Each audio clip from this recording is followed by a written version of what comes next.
I thought I was alone in the nursing home until I heard him say my name. At first, I thought I imagined it. Maybe the TV from down the hall. Maybe a nurse talking to someone else. But no, it was my name, Evelyn. Nobody calls me that anymore, not since my mama passed. Everyone here just calls me Miss E, like my name's too heavy for their tongue. That morning, the rain was falling against the window slow, like time itself forgot how to move. I was staring out at the parking lot, counting the puddles, wondering if anyone would come see me. They didn't. They never do. It's funny. You can live 60 years, raise children, love a man, bury your parents, and still end up feeling invisible. When you're old, people start talking around you, not to you. They smile, but their eyes look past you, like you're already halfway gone. But that day, when I heard him say my name, that soft, trembling Evelyn, something inside me woke up. I turned my head slow, my heart pounding like it hadn't in years. There he was, sitting 2 tables away in the dining hall, thin, gray, shaking just a little. But those eyes, I knew them. I knew them. 50 years ago, I thought I'd never see him again. 50 years. He was the first man I ever loved, and the last one I ever forgave. In that moment, the walls of that nursing home disappeared. The noise, the nurses, the smell of bleach and old food all gone. It was just me and him and the weight of everything we never said. And just like that, my past walked right back into the room. You know, when I close my eyes, I can still see him. Tall, skinny, always smelling like motor oil and summer wind. His name was Marcus. Marcus Lee from the south side of Chicago. He used to work at his uncle's garage. That's where I first saw him wiping grease off his hands, smiling like the sun was shining just for him. I was 17, full of attitude, and hungry for something bigger than the block I grew up on. Back then, I thought love could fix everything. My mama used to warn me, Evelyn, a pretty smile can hide a heavy soul. But I didn't listen. Who listens at 17? Marcus had dreams, big ones. He wanted to build cars, travel the world, maybe even move to California. He talked like life was waiting for him to show up. And when he looked at me, I believed him. We didn't have much some nights. All we had was a walk down the street, a soda from the corner store, and his hand holding mine. But it felt like enough, more than enough. He made me laugh, the kind of laugh that lives in your chest long after the sound is gone. And for a while, that laughter drowned out all the noise of the world. The bills, the arguments at home, the sirens outside. I thought I'd found forever. But forever has a way of ending sooner than you think. One night, he told me he got a job offer out of state. Said it was his chance to finally make something of himself. He asked me to come with him. And Lord, I wanted to. I really did. But Mama was sick then. She needed me. And I couldn't just leave her behind. So I told him no. I told him to go without me. He didn't say much, just nodded, kissed my forehead, and whispered, "I'll come back for you." And then he left. Weeks passed, months. No letters, no calls. Just silence. And that's how my first love ended, not with a fight, not with goodbye, but with silence. Sometimes I wonder if silence is the loudest sound of all. First, I waited by the window every day. Like a fool, maybe. Watching for the mailman, like he was carrying my whole heart in that little brown bag of his. Every morning, I'd ask, "Anything for me today?" He'd just smile, shake his head, and say, "Not today, Miss Evelyn. Not today." And then one day turned into 1 week. 1 week turned into 1 month. And before I knew it, I stopped asking. You ever lose something you didn't even know how to name? That's what it felt like. Like I lost air, like I lost color, like the world just turned gray overnight. Mama tried to comfort me. She'd say, "Baby, love ain't always about the one who stays. Sometimes it's about what you learn when they leave." At the time, I thought she was just trying to make me feel better. Now, I think she was trying to prepare me. Because not long after Marcus left, Mama got worse. Her breathing, her coughing, it all got heavier. The doctor said it was her heart, but I think it was more than that. I think it was the weight of everything she'd carried alone. I took care of her the best I could. Didn't sleep much. Didn't eat right. But I was there every night, holding her hand, praying she'd stay one more day. Then one morning, she didn't wake up. Just like that, she was gone. No warning, no goodbye. Only silence. I remember sitting by her bed for hours, holding her hand long after it went cold. Because letting go felt too real, too final. That was the day I realized silence has an echo. And sometimes, that echo sounds like the life you thought you'd have. After the funeral, I packed up her things. The house felt empty, like the walls themselves were grieving. I found a box in her closet, old letters, photos, recipes, bits of her life she never talked about. And right at the bottom was one letter, addressed to me, from Marcus. It had never been opened, never been mailed. I don't know how she got it. Maybe he sent it and she hid it. Maybe she wanted to protect me. Or maybe she knew something I didn't.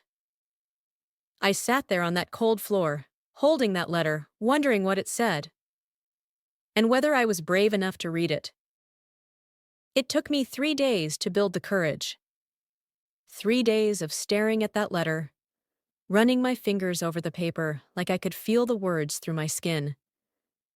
It was old, yellow around the edges. His handwriting, still the same, slanted, bold, confident. Just seeing his name again made my heart ache in ways I thought I'd buried. I sat at the kitchen table, the same table where Mama used to shell peas, and hummed those gospel songs. The sun was coming through the curtains, dust dancing in the air like tiny ghosts. And I thought, maybe she's here with me. Maybe she wants me to know. So I opened it. The first line broke me. He wrote, "Evelyn, I don't know if this letter will ever find you, but I needed you to know I never left because I stopped loving you." My hands started shaking. I could barely breathe.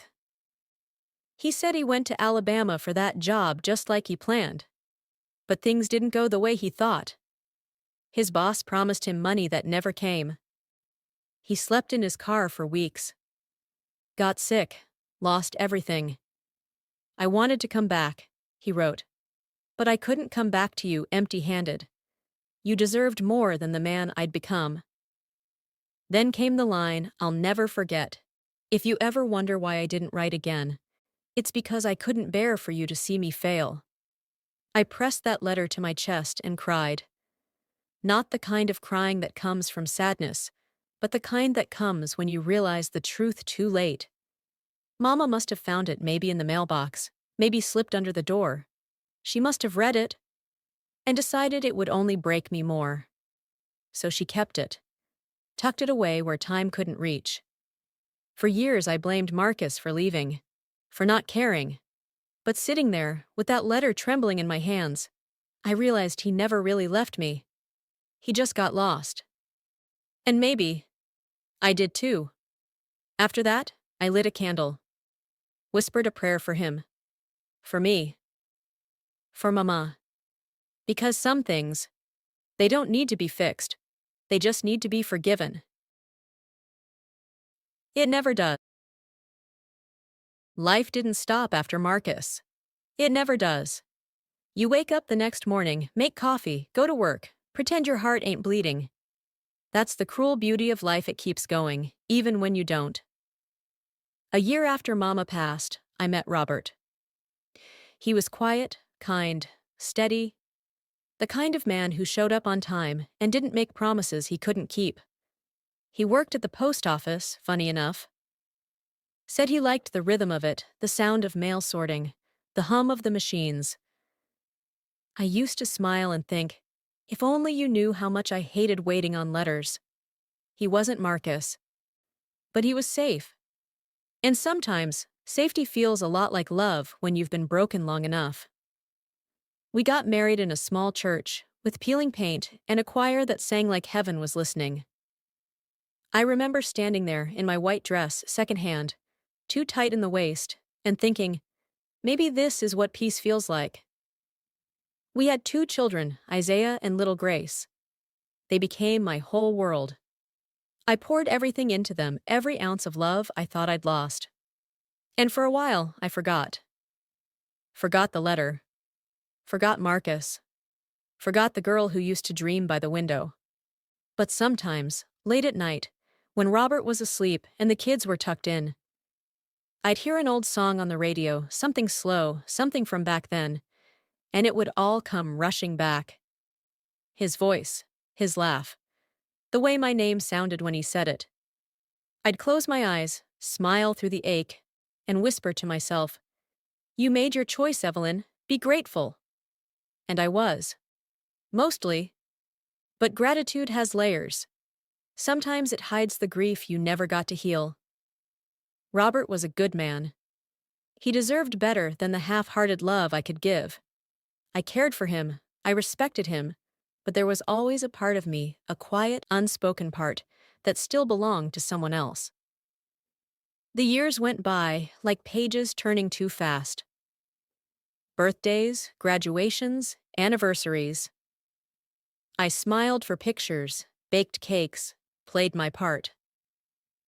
And somewhere in between all that living, I lost myself again.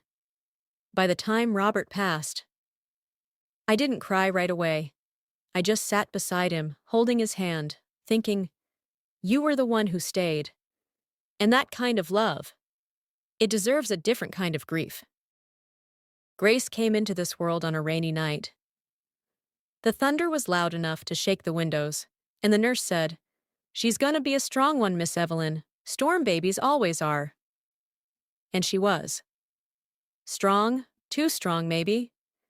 From the moment she could talk, she had a fire in her I didn't know how to handle. She'd ask questions I wasn't ready to answer, about love, about dreams, about why her mama always looked sad when she thought no one was watching. I'd tell her, "Baby, some things you'll understand when you're older." But she never liked that answer. She wanted truth raw and real. And I was too scared to give it. Robert used to say she got her spirit from me. But sometimes, when she looked at me, I saw Marcus in her eyes. That same bold stare, that same spark that once set my heart on fire. It scared me, because I knew what that kind of fire could do. As Grace got older, we started to drift apart. She called me strict. Said I didn't understand her. Maybe I didn't. I was so busy trying to protect her from pain that I ended up building walls around her instead. Walls she couldn't climb and I wouldn't let down. The day she turned 18, she packed her bags. Told me she needed to see the world, to find herself. I stood in the doorway, trying to be strong, but my voice cracked when I said, "Write to me, okay?" She promised she would. But months turned into years. And the letters stopped coming, just like they once did with Marcus. Life has a way of repeating itself when you don't heal what's broken. Every storm I'd ever lived through seemed to come back the night she left. I sat in her room, holding the edge of her bed, and all I could think was, maybe she wasn't running from the world. Maybe she was running from me. Still, every time the rain falls, I think of her. I whisper her name like a prayer. Grace, baby, wherever you are. I hope you found peace, even if it wasn't here with me. And maybe, one day, she'll hear it on the wind, and know her mama never stopped loving her. 12 years since Grace left home. 12 long years of birthdays missed, letters unanswered, and quiet prayers whispered into the dark. I'd stopped hoping for a call a long time ago. Hope can be heavy when it's empty. But one afternoon, I remember it clear as day. The phone rang. It was sitting on the counter beside my cup of tea. I almost didn't pick it up. Most calls by then were from doctors, bill collectors, or people trying to sell me something I didn't need. But something deep inside told me to answer. When I said hello, there was silence. Just breathing. Soft, shaky breathing. Then a voice. A voice I hadn't heard since she was 18. "Hi, Mama." I froze. The world stopped spinning. I couldn't speak. "Grace?" I whispered. She laughed a small, nervous laugh, the kind you make when you don't know whether to cry or apologize. "It's me," she said. I didn't know if you'd want to hear from me." My throat tightened. All those years of pain, anger, guilt, they rose up like a wave I couldn't hold back. "Baby," I said, my voice trembling, "there ain't a single day I didn't want to hear from you." She went quiet again. Then she said, "I'm sorry, Mama, for everything, for running, for the silence." And I told her, "There's nothing to be sorry for. You were just trying to find your way. I understand that now." I could hear her crying on the other end. Not loud, just soft tears, like she was letting go of something heavy. We talked for hours. About life, about mistakes, about the things we wished we'd said sooner. She told me she had a little girl, my granddaughter. Said her name was Naomi. Said she looked just like me when I was young. I laughed through the tears. Life has such a strange way of circling back. All the love we think we lose somehow finds its way home.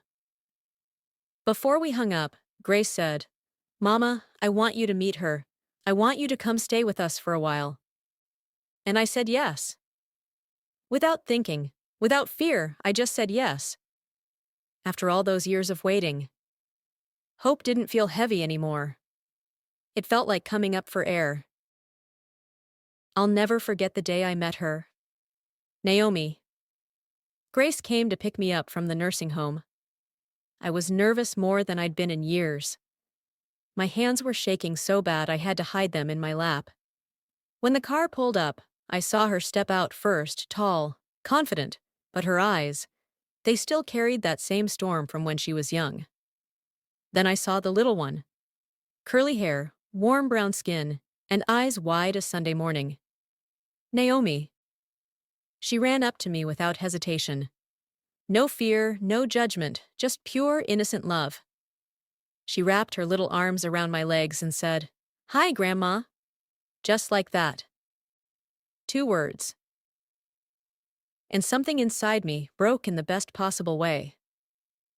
I looked down at her, and it was like looking into the past and the future all at once.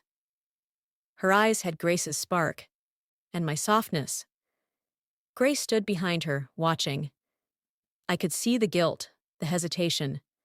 But I just smiled and said, "She's beautiful." Grace nodded, biting her lip. "She wanted to meet you," she said quietly. "I told her stories about you, about how strong you are." I couldn't hold back the tears. For so long, I'd felt forgotten, a memory locked away. But this little girl, this tiny heartbeat, she carried my name in her stories. We spent the afternoon in Grace's kitchen. Naomi drew pictures of us, stick figures with bright yellow halos over our heads. She said, "That's Grandma, that's Mama, and that's me. We're angels." And for the first time in years, I believed her. Because somehow, through all the pain and the silence, we'd found our way back to love. That night, as I tucked Naomi into bed, she looked up at me and whispered, "Grandma, do you ever get lonely?" I smiled and brushed her curls off her face. "I used to, baby," I said softly. "But not anymore." Then she smiled that small, sleepy smile kids make before drifting off. And in that moment, I realized something. Forgiveness doesn't just heal the heart that gives it. It heals the one that receives it too. It's funny how heavy peace can feel. After a lifetime of fighting storms, I used to think peace was silence, a quiet house, a still room, no one left to hurt you. But now I know. Real peace is presence. It's Grace humming in the kitchen, while Naomi colors at the table. It's laughter echoing down the hallway, soft, familiar, alive. For so long I carried anger like armor. It kept me safe, or at least I thought it did. I wore it everywhere, to church, to work, even in my prayers. But anger is a heavy coat to wear in summer. You suffocate before you even realize it. Now, I sit by the window each morning. The sun touches my face. The sound of birds reminds me that life keeps moving, whether we're ready or not. Grace visits every weekend. Sometimes we talk about the past, other times we just sit in quiet understanding. There's a kind of love that doesn't need words anymore. Ours has become that. One day she asked me, "Mama, how did you forgive me so easily?" I smiled and said, "Baby, I didn't forgive you. I forgave myself. For not knowing how to love you better when you needed me most." She cried then. But this time, they were not tears of guilt. They were tears of release. I used to look at my life and see nothing but broken pieces, lost years, wrong choices, voices raised too loud. But now, I see a mosaic. Beautiful because it's been broken. Whole because it's been healed. Peace isn't something you find once and hold forever. It's something you choose every single day. Even when it hurts. Even when the past whispers your name. And every night when I close my eyes, I whisper back, "I'm still here. I made it." Because I did. After everything, I made it to peace. It's quiet here tonight. Too quiet, maybe. The nurses have all gone to their rounds, and the halls hum with that soft, lonely sound of late hours. I'm sitting by the window again, the same spot I've claimed for years. Outside, the moon is full. She looks just like the one that used to hang over our porch back home. Grace and Naomi had left earlier. They brought me flowers lilies, my favorite. Naomi kissed my cheek and said, "See you soon, Grandma." And I believed her. When they left, I sat here listening to the clock tick. It's strange how even silence can have a rhythm when you've lived long enough. Then I heard it. A voice. Soft at first. So soft I thought it was just the wind brushing against the glass. But then, I heard it again. Evelyn. My name. Spoken clear. Gentle. Familiar. I turned, but no one was there. Just the empty hallway, glowing under the dim light. My heart trembled, not in fear, but in recognition. Because I knew that voice. It was Samuel's. My husband. Gone 30 years now. He used to say my name like it was a prayer. Slow, tender, full of meaning. And hearing it again, it felt like the world folded in on itself. Past and present holding hands. I smiled through the tears. Because I realized, maybe he never really left. Maybe none of them ever do. Maybe love just changes form, but never disappears. I whispered, "I hear you, baby." And for the first time in a long while, I didn't feel alone. Not in this room, not in this life. The nurses say I drift off sometimes, talk to the air, smile at the shadows. Maybe I do. But if they saw what I saw tonight, they'd understand. Because when he said my name, I didn't just hear it. I felt it. Like warmth spreading through my chest. Like forgiveness wrapping itself around every wound I ever carried. It was peace. Real, holy peace. And if this is what the end feels like, a voice, a name, a memory made whole, then I am ready. Because I have loved, I have lost, and I have lived enough to know that nothing, not even time, can take that away.